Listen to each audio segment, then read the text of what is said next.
ঘটক, আজ 20টা বছর ধরে মুনির মাটা মরি গেছে। এই কষ্ট সহ্য করে আমি আর থাকতে পারছি না। তুমি আমার জন্য একটা মেয়ে দেখো, আমি এখনই বিয়ে করবো। টাকা পয়সা ধন সম্পদ আমার কোনো তার অভাব নেই, কোনো তার কমতি নেই। তুমি তাড়াতাড়ি আমার জন্য একটা মেয়ে দেখো, আমি বিয়ে করবো। আরে অখিলদা, এখন তুই বিয়ে করবি? তো সাওয়ালটা বড় হয়েছে, এদিন আমার কাছে কইতেছিল সে বিয়ে করবে। এখন যদি তুই বিয়ে করতে চাস, সাওয়ালটার মনের অবস্থা কি হবে একবার ভেবে দেখেছিস? টাকা দিলে ঘটক, সেই চিন্তায় 20টা বছর ধরে আমি বিয়ে দেওয়া কিছু করলাম না। আমার এই শরীর আর পাই যাচ্ছে না, আমি এখনই বিয়ে করবো। বাবা তোমার আর বিয়ে করতে হবে না, তোমার বিয়ের বয়স চলে গেছে। আমি দেখো তোমার বৌমা নিয়ে আইছি।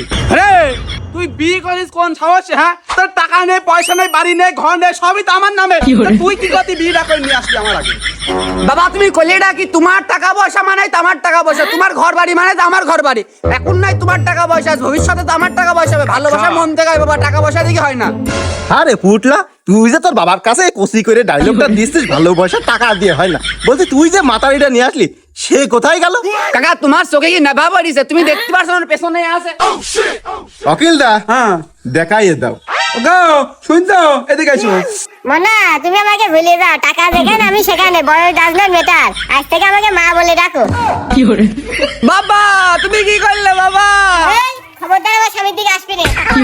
ভুলে যা। আর বলো তো,